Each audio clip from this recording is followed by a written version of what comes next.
When I looked up, Assistant Manager Jin Nassel was calmly watching me. It's a disgusting, horrific place.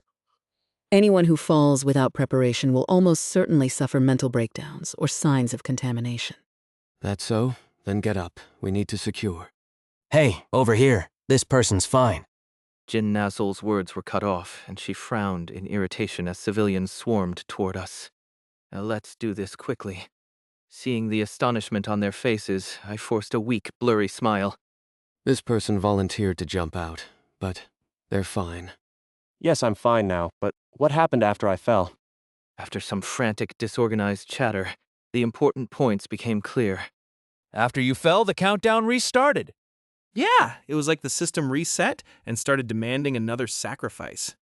I see. So after that, did the train crash again? No, it wasn't that. One of the passengers stepped forward to clarify. Something weird happened.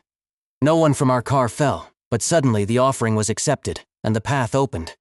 There was some commotion from the front cars. People were saying, someone fell, but everyone was so worked up and fighting that we couldn't tell exactly what happened. They even called us crazy, when they're the ones not understanding the situation. It's so frustrating. In games, you can't let trolls like that go unpunished. The tensions were starting to build. It begins from this loop. The train cars divide into factions and conflicts break out. Passengers pressure each other to offer sacrifices. The first instances of violence and bloodshed occur. Eventually, deaths result from fights within the train cars. Understood. It seems the number of sacrifices required increases with each altar. What do you mean? 1 person for the first altar, 2 for the second. It looks like the required offerings increase sequentially. They must have suspected as much, but hadn't dared to say it out loud. I heard anxious murmuring and suppressed gasps, but no one outright denied my statement. They were simply too afraid. What now? What do we do? No. Why is this even happening to us? Hike. Do we all have to jump out the window for this to end? Is that it? It was a reasonable guess, but I gently placed my hand on the person's shoulder. No. Calm down. There's definitely a way to end this. Look at me. I fell and I'm fine. There's always a way. The atmosphere began to settle slightly. I took advantage of the calm to speak gently. You said the others who fell weren't doing well, right? Could you guide me to them? Following their hurried lead, I began walking down the aisle, observing the other passengers as I went. Supervisor Dolphin immediately followed me, and beyond her, Assistant Manager Jin Nassel stood with her arms crossed, as if daring me to proceed. She's letting me do this. I wouldn't have been surprised if, the moment she deemed my approach inefficient, she'd pivot and start tossing problematic people out the window one by one. But that won't clear the scenario. For now, this was the most efficient and humane option available to me. Here, he's sitting over here. I looked at the person sitting in the indicated seat. It was the man with glasses, staring blankly into space. The first sacrifice of the second loop, the man who had fallen out of the window. No response. He appeared completely out of it. What on earth is down there that made him? It's horrific. But I placed one hand over my chest. I realized something down there. Gently, I lowered my hand and slipped it into the inner pocket of my suit jacket. I pinned on the small badge that had been hidden there. Everyone, there's no need to worry. As I spoke, I approached the man with glasses. It's okay. It's okay. I carefully injected him with a dose of Happy Maker. The next loop will reset its effects, so it's better for him to have temporary relief than to stay trapped in this panic. Given the chaos and terror he'd experienced, this was the most merciful option, and since the Happy Maker was as small as a pen, to others, it would simply look like I was helping him calm down through reassurance. The man took a deep breath, and clarity returned to his eyes. A sense of calm settled over him. It was truly horrifying, but it's over. Slowly, a faint smile spread across his face. Thank you. I feel so at ease now. He stood up gradually, then hugged me and the other passengers. Caught off guard, they awkwardly accepted his embrace, all while staring at me in awe. You brought him back to his senses. How did you do that? But I kept my face calm, as though even I were amazed by what I had just done. I'm not sure why I was granted this ability, but now... I took a deep breath. I think I understand what's happening on this train. I raised my hand and began counting on my fingers as I explained. I know who needs to be thrown out the window, and how many times it must happen before this ordeal ends. What was I doing right now, and this type of scam? A staple in apocalyptic fiction. The classic cult leader tactic. A con artist manipulating people under the guise of divine guidance or prophecy. In previous loops, there had even been a cult leader who appeared in Car 6. If I could recall correctly, each train car forms exclusive factions. Some adopt superstitious beliefs and even perform sacrificial rituals, throwing victims out the window after ritualistic killings. No, actually, I'm not sorry at all. That cult leader role is mine now. I'm taking it before anyone else can. Kind passengers of Car 7, please lend me your ears. I stood near the train door and raised my voice. We've been chosen for a great trial. From my suit pocket, I heard Braun clapping in delight. I had just earned the creepypasta host's seal of approval. A cult leader was officially making his debut. Clapping! The method of deception resembles a form of unethical marketing. Did he really fix that glasses guy? Even though he was completely out of it? Yeah, look at him now. He's fine. And this guy also fell out of the window and survived. He said he saw something down there. Wow, are you really okay? Yes, I'm fine, so is he. He's at peace now. 2. Present the problem and its cause. So, you're saying this is like a test? If we pass, we can get out? Yes, I'm sure we'll be able to leave. N? Wait, is this some kind of fictional hunter scenario? Are we about to awaken abilities or something? Exactly. There's no way we'd be thrown into such a crazy situation without a reason. Right, there is a reason. Once the mood was sufficiently heated. And to escape this situation, 3. Sell the magical solution. In unethical marketing, this solution would be the product being sold. In a cult, it's the doctrine. And the method I proposed was... everyone must go out through the window at least once. Fear not, everyone. I smiled and gestured to myself, and to the man with glasses now calmed by the happy maker. Anyone who accepts my recommendation and goes through the window will be fine, just like me. This is a kind of trial. If you're skeptical, I can try to convince you. Or I could jump again myself. And just then, the announcement appeared again. To reach Tamra, offer a sacrifice. But this time, the atmosphere was different. At least in Car 7, where people had been listening to my marketing, they began murmuring and glancing at the window. So, going out there might actually be okay? There wasn't just panic and fear.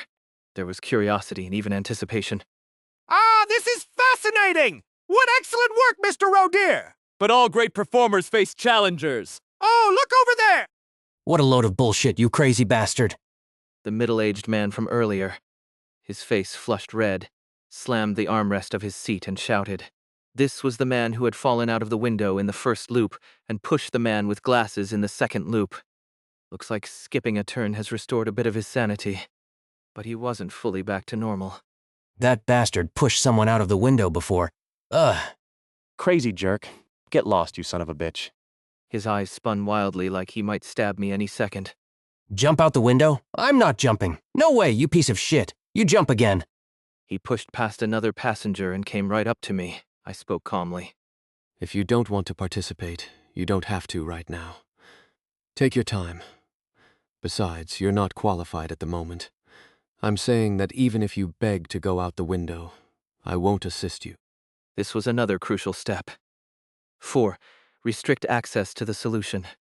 Why do brands produce limited quantities, create artificial shortages, and tell customers to message them for prices? Scarcity makes things seem valuable, and difficult to obtain items appear even more desirable.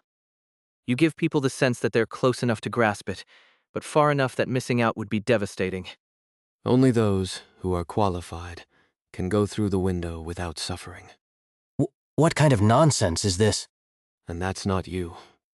You haven't earned the right to pass the trial without pain. Step back. The middle-aged man stammered, then stumbled back and collapsed into his seat.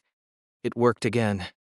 The saying about fighting madness with madness was spot on this time. With all the commotion, everyone in the car had their eyes locked on me. I smiled warmly at them. But do not worry too much. Eventually, everyone will be ready. Over bronze cheers, the crowd swarmed toward me, bombarding me with questions. Excuse me, then who is qualified? I do not know. I can just sense who's ready. So is there someone qualified among us?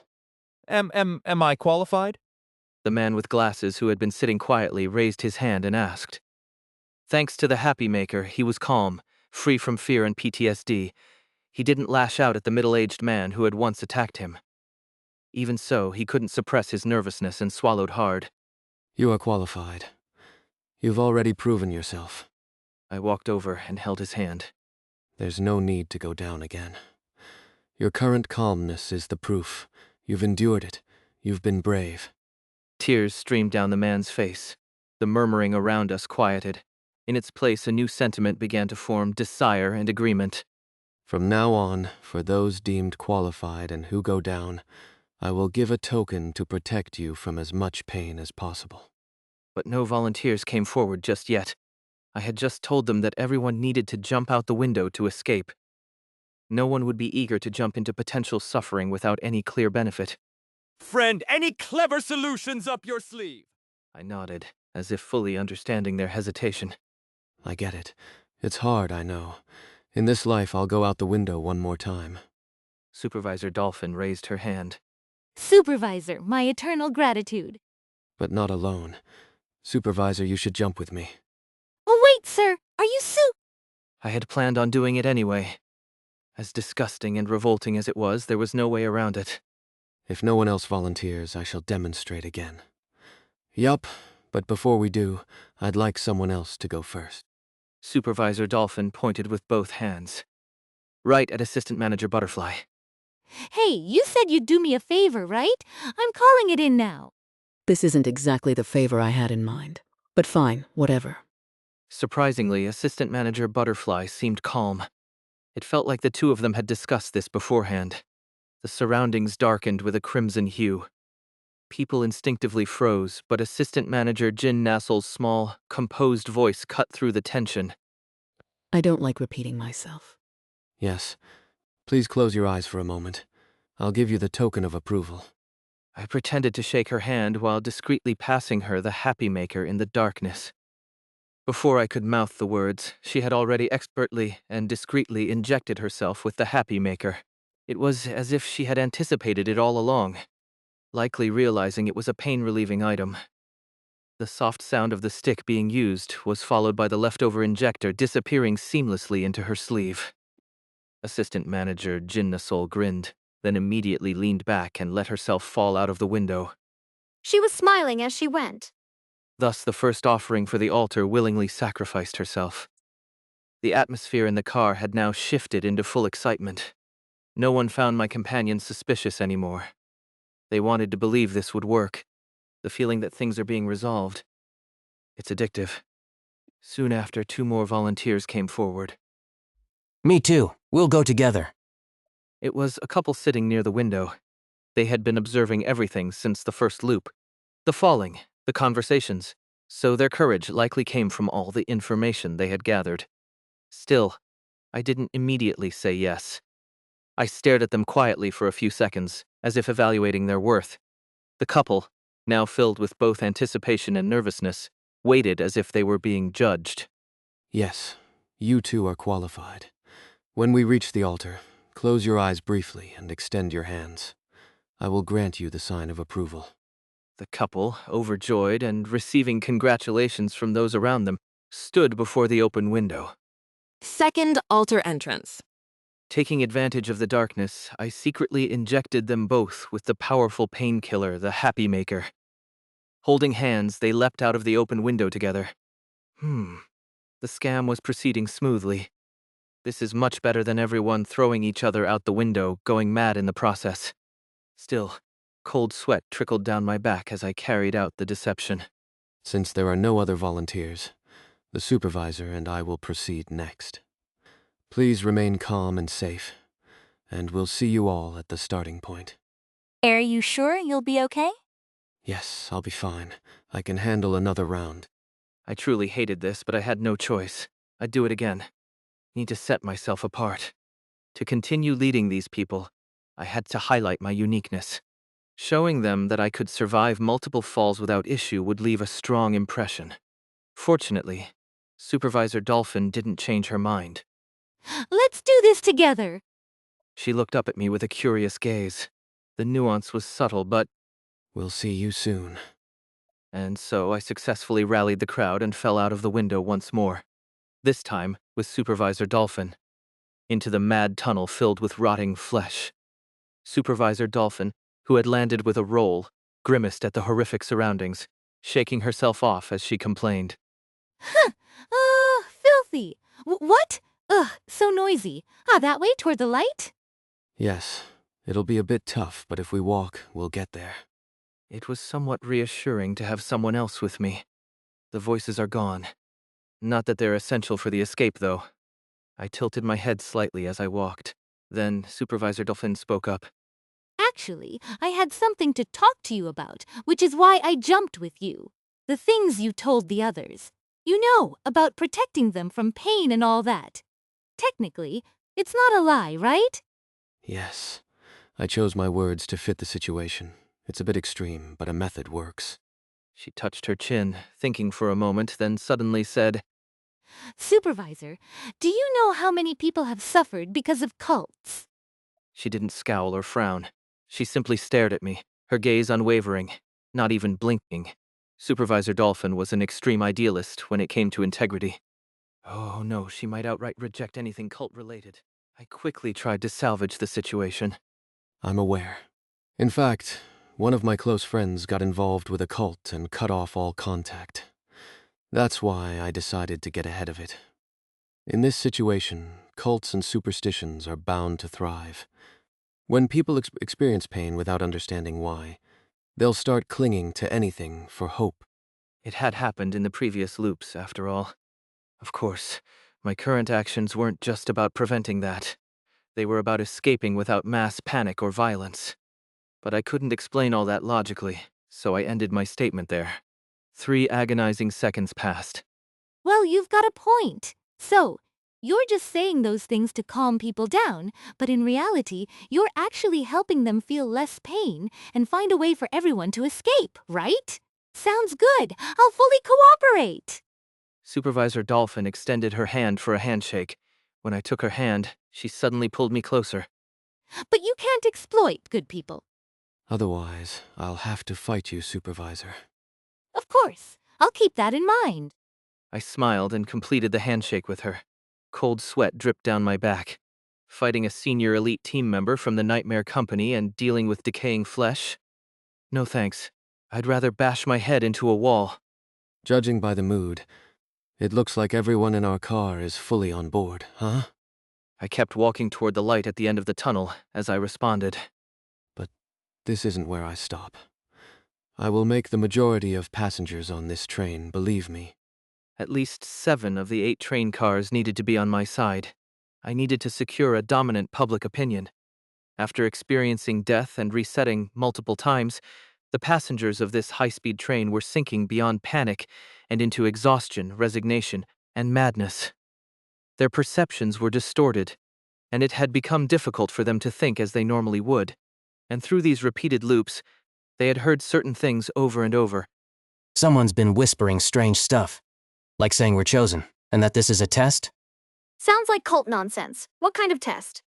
Apparently, if we pass, we'll gain some sort of transcendental power? But all the people who fell out of the windows went crazy. Yet, people from the rear cars said they fell but came back fine, describing what they saw outside. Seriously? No way. They're probably just bluffing, right? But even as they voiced their doubts, their desire for answers was evident. It was the subconscious hope that those claims were true. There's someone called Pathfinder from Car 7, and he's teaching people how to escape. He's offering to help everyone, saying we're all qualified. And as the murmurs among the passengers of Car 3, a special cabin, grew louder. There, a man seated in the front row single seat. Baek Deok-soo opened his eyes. He had been on his way back home for the holidays when he got trapped in this fucking train ghost story. It felt like he was going to rot away here. He thought of the new eye hidden under his medical eye patch and grinned slyly. By observing how things were playing out, he could tell. So this whole thing is about tossing people out the window. Basically, he figured they had to throw about half the passengers out, and then reach the destination to clear the ghost story. I just need to stay out of sight and hide. Cults were a predictable response to situations. In a small, high-stress emergency environment, humans tended to do wacko things. With the train endlessly looping back to the starting point and the extreme stress of an inescapable scenario, even ridiculous suggestions that would normally be scoffed at suddenly seemed worth clinging to. Things that would normally be dismissed with a not buying your cult nonsense were now being embraced. It was human nature. I just have to stay quiet and let them toss each other out until the chaos clears.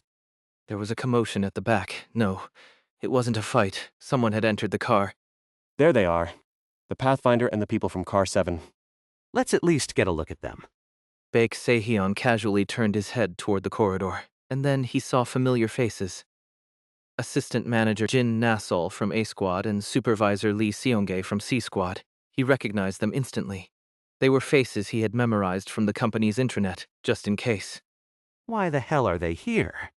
As he was trying to process whether this train was connected to Daydream Corp's managed darknesses, amid the cult-like group, Supervisor Dolphin shouted, drawing everyone's attention.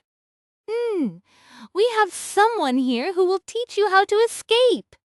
As she stepped aside, someone emerged from the door connecting to the rear car.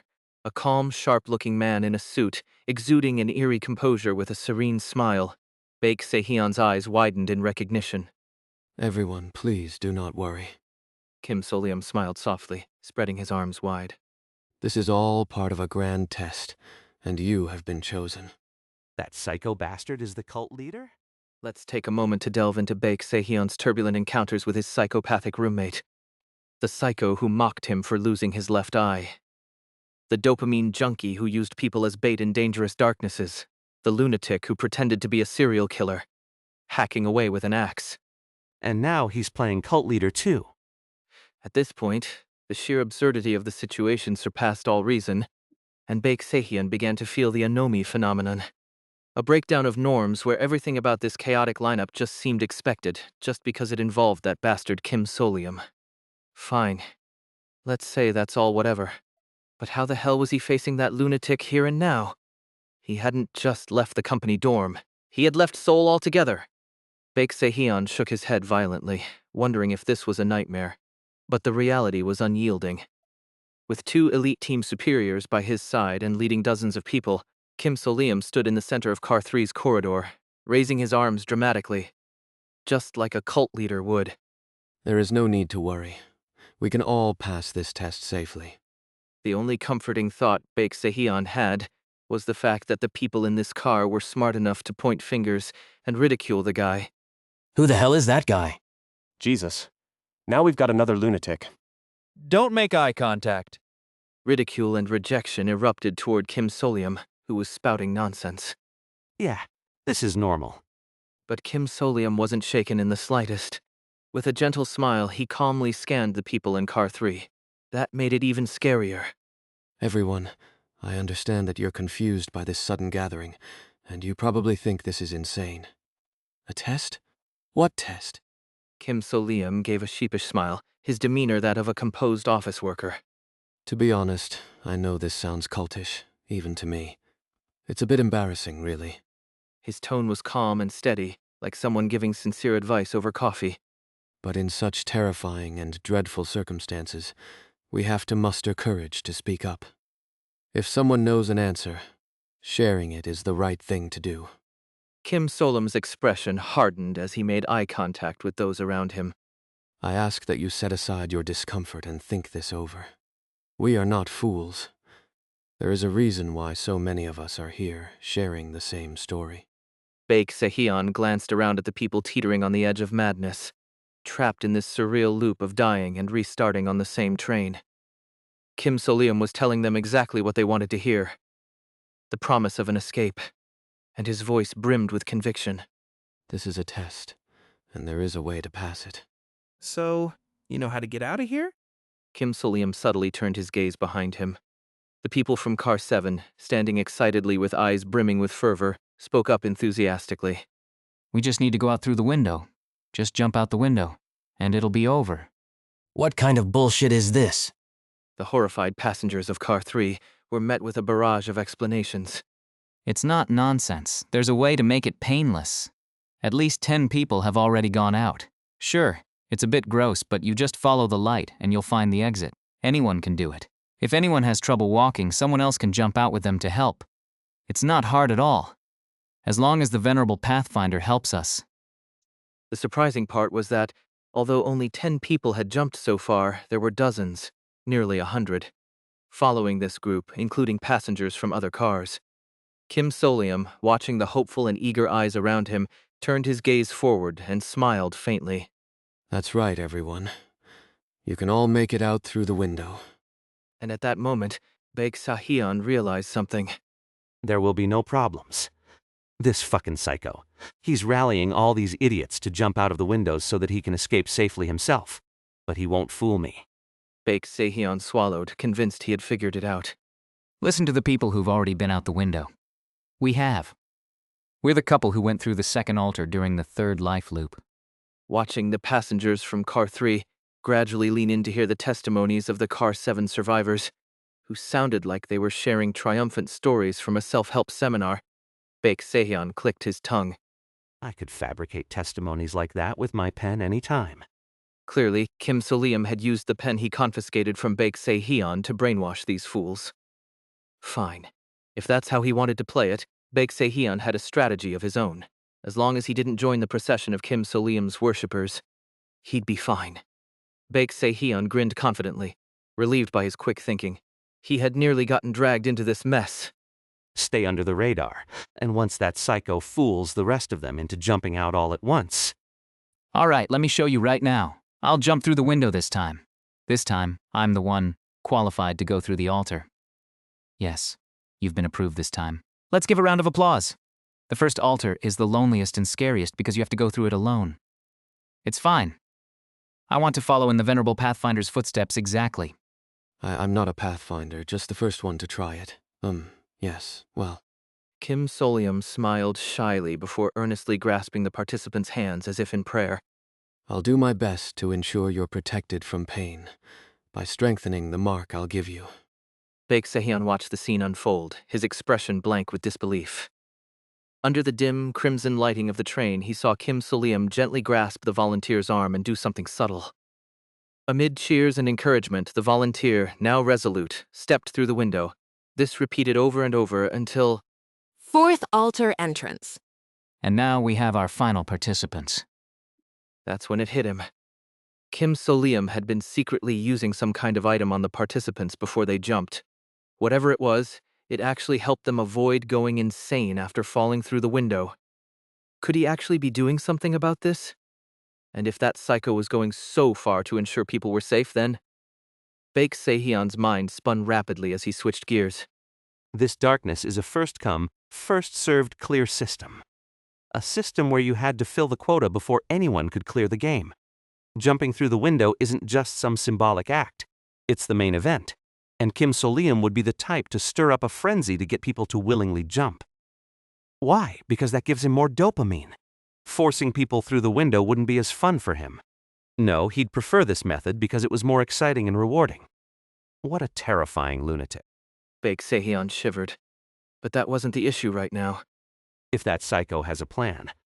Baek Deok-soo shot his hand up and stood, finally revealing his presence right after the train passed the fourth altar and the light returned.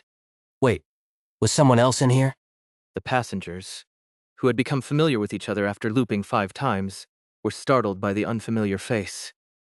But Baek Deok-soo put on a shocked expression, pretending to be as surprised as they were, and turned to address the person he knew would give him the best chance, Kim Soleum. Sure, approaching the elite team was tempting, but he doubted they'd entertain a random new face meaningfully. Better to play the roommate angle, and judging by how Kim Soleum had made himself the ringmaster of this whole circus, it seemed like the safer bet. My goodness. Hello, sir. I didn't expect to see you here. Kim Soleum stared at him silently for a moment. Haha, of course not. Just kidding. How could I have known? Driven by his rising fear, Baek Deok-soo barely stopped himself from blowing a goddamn fuse.